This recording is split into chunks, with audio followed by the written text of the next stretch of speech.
Former Prime Minister Stephen Harper joined Conservative Leader Pierre Poilievre in Edmonton to offer his official endorsement ahead of the 2025 federal election. Liberal leader Mark Carney dodged questions from reporters on what a Chinese foreign interference operation was boosting him to the Chinese diaspora in Canada. A new poll shows that should the Liberals win the federal election, Canadian unity may be at stake. Hello Canada, it's Wednesday, April 9th, and this is the True North Daily Brief. I'm Cosmin, Dzsurdzsa. And I'm Zoltan. We've got you covered with all the news you need to know. Let's discuss the top stories of the day and the True North exclusives you won't hear anywhere else. Former Prime Minister Stephen Harper has pledged his full confidence in Conservative leader Pierre Poilievre. Harper officially endorsed Poilievre to become Canada's next Prime Minister without a shadow of a doubt. Harper cited his unique relationship with Poilievre, having once employed both him and Liberal leader Mark Carney during his time as leader. Harper said that he's watched Poilievre's career as a politician evolve for over 25 years, following his ascent from a backbencher to a cabinet minister and ultimately Conservative Party leader. Harper also wanted to set the record straight on the 2008 financial crisis, which Carney has regularly taken credit for during his campaign. He wanted the over 10,000 supporters who showed up to know that this endorsement was coming from, quote, the guy who actually did lead Canada through the global financial crisis. Don't let anyone tell you that he was born to be Prime Minister or that he can just somehow parachute into the job fully prepared. Political experience, elected, accountable political experience, and the capacity for growth with that political experience, that is what Pierre has demonstrated for 2 decades, and that is the single most important characteristic a Prime Minister needs.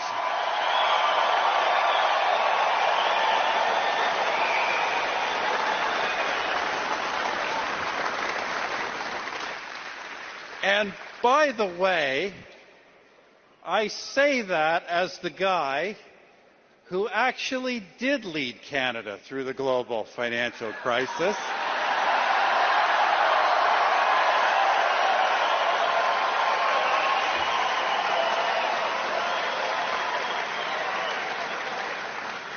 I hear there's someone else claiming it was him.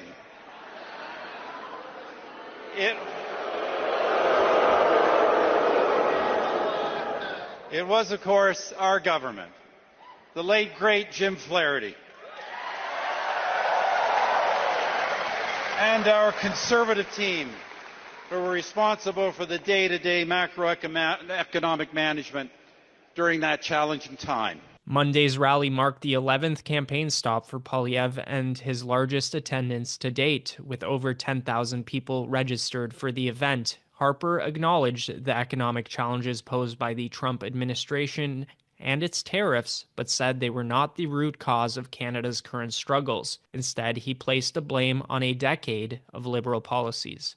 So, Alex, I haven't heard Mark Carney take credit for the 2008 financial crisis recently. I know he's done it a few times in the past.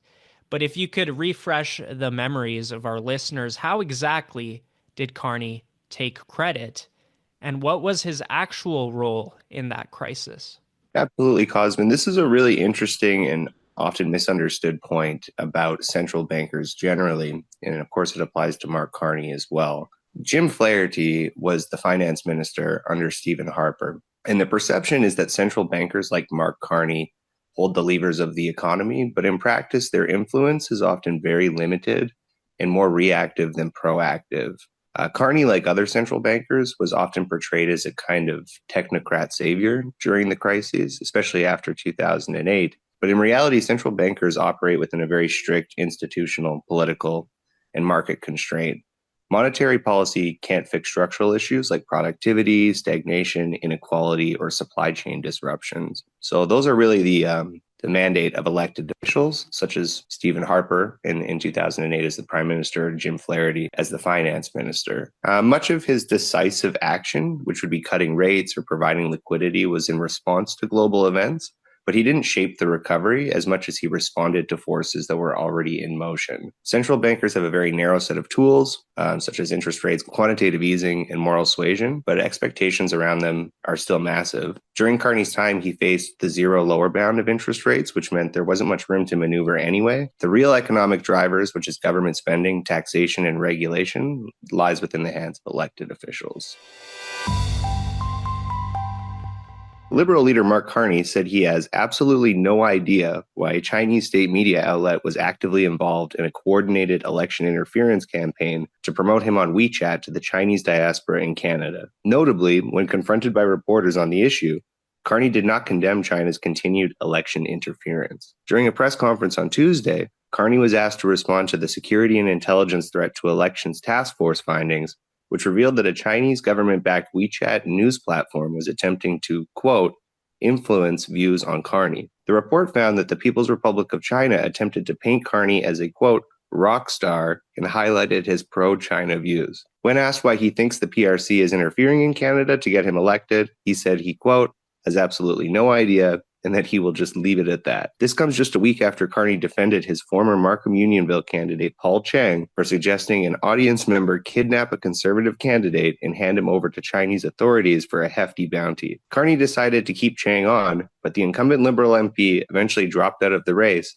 after the RCMP announced it was investigating the incident. Carney then replaced Cheng this week with former Toronto Police Service Deputy Chief Peter Wen, who has been recorded singing a pro-Chinese communist ballad while in uniform. The song tells a story about maintaining loyalty to communist China even while living in a foreign land. Chinese authorities have allegedly forced minorities in China, such as Buddhist monks and nuns, to sing the song and pledge allegiance to the Chinese Communist Party. Carney said it's because of his decisions during his brief time as Prime Minister that the site task force released the report to begin with. Carney can't share much of the information found in the briefings on foreign interference due to a law former Prime Minister Justin Trudeau's Liberal government imposed, gagging anyone who reads an unredacted NSICOP report. He continued, saying he felt that transparency during the election was important. The Hogue report on foreign interference recommended that the site task force disclose public briefings in real time during an election. He said the critical evaluation panel associated with the task force gauges the level of severity of each of the findings and did not find that the election interference was sufficient to undermine the ability to conduct a, quote, fair and free election. Cosmin, how have the Liberals approached foreign interference by China in the past?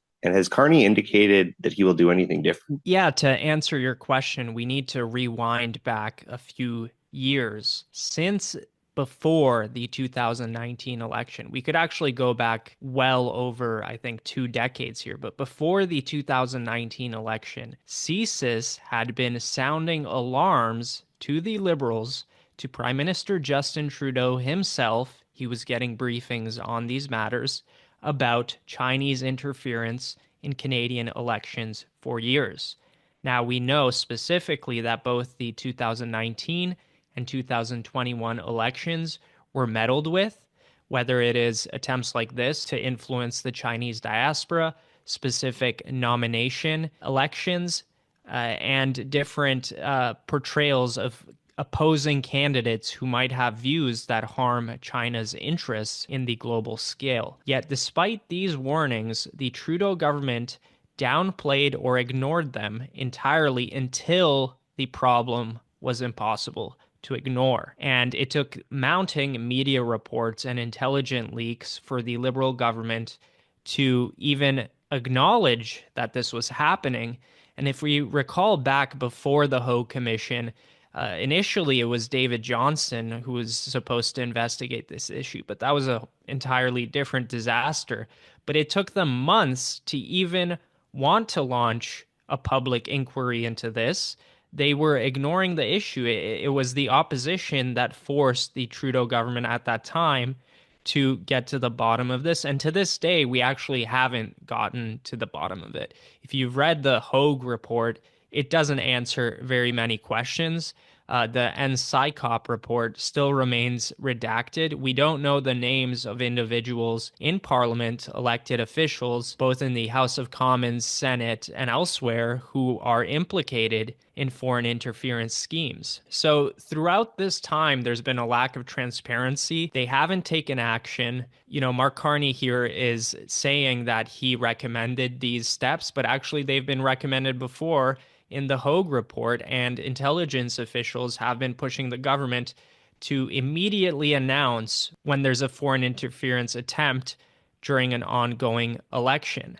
So I'm hard-pressed to believe that Mark Carney takes this seriously, given how lax his response is. He says he has absolutely no idea why they would be actively involved in coordinating this, when in actuality, as somebody, the prime minister, who has seen the NSICOP report, you would assume that he knows the most, which I think he does. So it's sort of facetious for him to claim that he has no idea what's happening.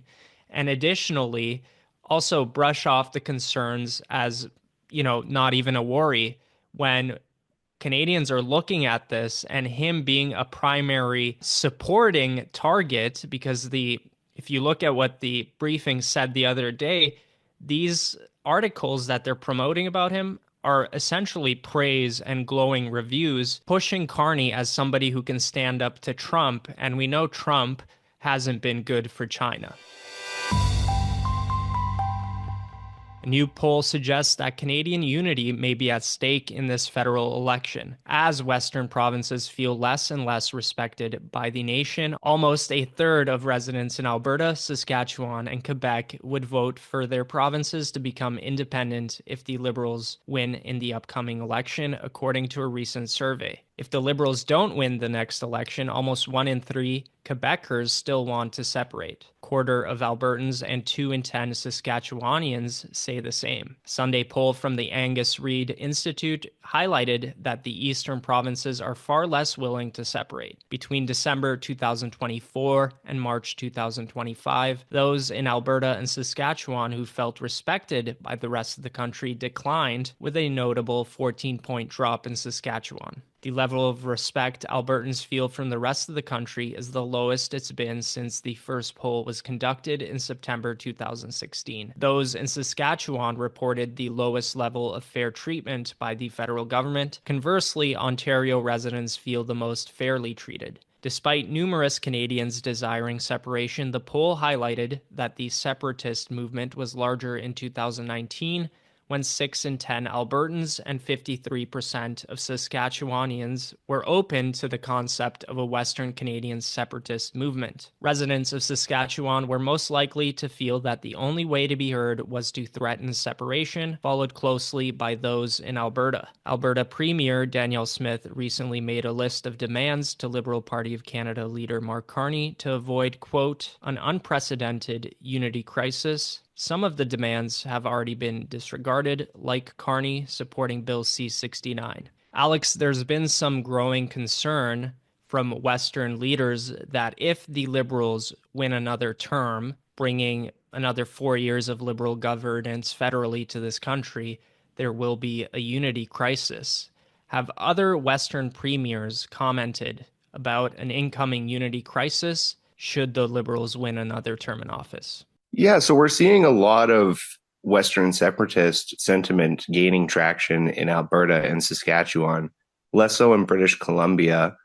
In the legislature, Scott Moe highlighted how he believes the last decade of Justin Trudeau Liberal government, and specifically the federal carbon tax, has only served to harm Saskatchewan and its interests.